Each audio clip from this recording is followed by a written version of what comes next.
صبح کی نیند انسان کے ارادوں کو کمزور کرتی ہے۔ منزلوں کو حاصل کرنے والے کبھی دیر تک سویا نہیں کرتے۔ حضرت علی رضی اللہ عنہ۔ دوبارہ گرم کی گئی چائے اور بار بار کیے گئے سمجھوتے دونوں میں پہلی جیسی مٹھاس اور ذائقہ کبھی نہیں رہتا۔ انسان کو اپنے آپ سے اتنی محبت تو ہونی چاہیے کہ وہ خود کو جہنم سے بچا کر جنت تک لے جائے۔ اللہم اجرنی من النار، اے اللہ ہمیں جہنم کی آگ سے بچا، آمین۔ اللہ کے خزانوں میں سب سے قیمتی چیز راہ ہدایت ہے۔ باپ کی غریبی میں اور ماں کے پہناوے میں کبھی شرم مت کرنا۔ پریشانیوں کا سب سے بڑا اور خوبصورت حل نماز ہے۔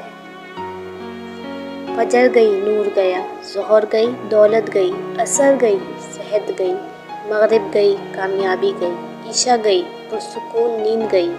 نماز قائم کر کے اپنی زندگی کو خوبصورت بنائیں۔ اگر تو بیکار پتھر ہے تو کسی صاحب علم کے پاس بیٹھ، گوہر بن جائے گا۔ مولانا جلال الدین رومی۔ حضرت علی رضی اللہ عنہ نے فرمایا، جب تم بغیر کی وجہ کے خوشی محسوس کرو تو تم یقین کر لو کہ کوئی کہیں نہ کہیں تمہارے لیے دعا کر رہا ہے۔ امید اور خواہش لوگوں سے نہیں، اللہ سے کی جاتی ہے۔ جب تم دوسروں کا دکھ مٹانے لگو گے تو تمہارا درد اللہ مٹائے گا۔ کاش کہ کوئی ایسا آئینہ ہو جو چہرہ نہیں نیت دکھا دے۔ کوئی بھی سخت دل کے ساتھ پیدا نہیں ہوتا، یہ دنیا والے نرمی چھین لیتے ہیں۔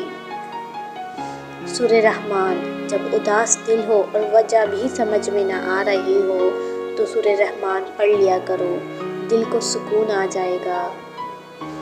اگر تم قرآن کو آنکھوں سے دیکھو گے تو الفاظ نظر آئیں گے، دماغ سے دیکھو گے تو علم نظر آئے گا، دل سے دیکھو گے تو محبت نظر آئے گی، اور اگر اپنی روح سے دیکھو گے تو تمہیں اللہ نظر آئے گا۔ انسان مٹی کا وہ لٹو ہے جو گھوم پھر کر واپس بنانے والوں کے ہاتھوں میں آ جاتا ہے۔ سجدہ کیا کرو، سجدہ کرنے سے انسان میں عاجزی پیدا ہوتی ہے، اور عاجزی اللہ تعالیٰ کو بہت پسند ہے۔ جہاں بھی رہو مخلص ہو کر رہو، کیونکہ آپ نے اللہ کو بھی جواب دینا ہے۔ چپ سے بڑی بددعا کوئی نہیں ہوتی۔ جب بندہ بولتا ہے تو قدرت خاموش رہتی ہے، اور جب بندہ خاموش ہو جاتا ہے تو قدرت انتقام لیتی ہے، اور قدرت کا انتقام بہت برا ہوتا ہے۔ زندگی کو جینا پڑتا ہے، اپنے لیے کم اور اپنوں کے لیے زیادہ۔ اگر کچھ مجھے ملے تب الحمدللہ، اور اگر نہ ملے تب بھی الحمدللہ۔ ہزاروں سوچیں الجھا دیتی ہیں، مگر ایک سجدہ سلجھا دیتا ہے سب۔ اس کے در پہ سکون ملتا ہے، اس کی عبادت سے نور ملتا ہے۔ جو جھک گیا اللہ کے سجدے میں، اسے کچھ نہ کچھ ضرور ملتا ہے۔ امام شافعی رحمۃ اللہ علیہ۔ اللہ تعالیٰ کے راستے پر خوش قسمتی سے چل پڑے ہو تو تیز بھاگو۔ تیز بھاگنا اگر کسی وجہ سے مشکل ہے تو آہستہ بھاگ لو۔ تھک گئے ہو تو چل لو، یہ بھی نہیں کر سکتے ہو تو گھسیٹ لو، مگر واپسی کا کبھی نہ سوچنا۔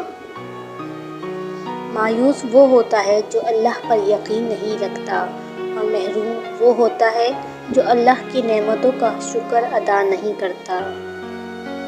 حضرت علی رضی اللہ عنہ۔ ساری دنیا کے سارے لوگ تجھے اپنے فائدے کے لیے چاہتے ہیں، صرف تیرا رب ہی ہے جو تجھے تیرے فائدے کے لیے چاہتا ہے۔ وہ روح کبھی نہیں مرجھاتی جس کی پیاس قرآن پاک کی تلاوت سے بجھتی ہو۔ وہ نیکی بڑی معتبر ہے جس کا رب کے سوا کوئی گواہ نہ ہو۔ نفرت کو 1000 موقع دو کہ وہ محبت بن جائے، لیکن محبت کو ایک موقع بھی نہ دو کہ وہ نفرت بن جائے۔ رسول اللہ صلی اللہ علیہ وآلہ وسلم نے ارشاد فرمایا، جو کسی تنگ دست کو میعاد گزر جانے کے بعد مہلت دے گا تو اس کو ہر دن کے حساب سے اس کے قرض کے برابر صدقے کا ثواب ملے گا۔ محسن وہ ہے جو برے وقت میں آپ کے کام آئے، اور مخلص وہ ہے جو برے وقت میں آپ کا ساتھ نہ چھوڑے۔ اس باپ کے سامنے اکڑ کر مت چلو جس کی انگلی پکڑ کر تم نے چلنا سیکھا ہے۔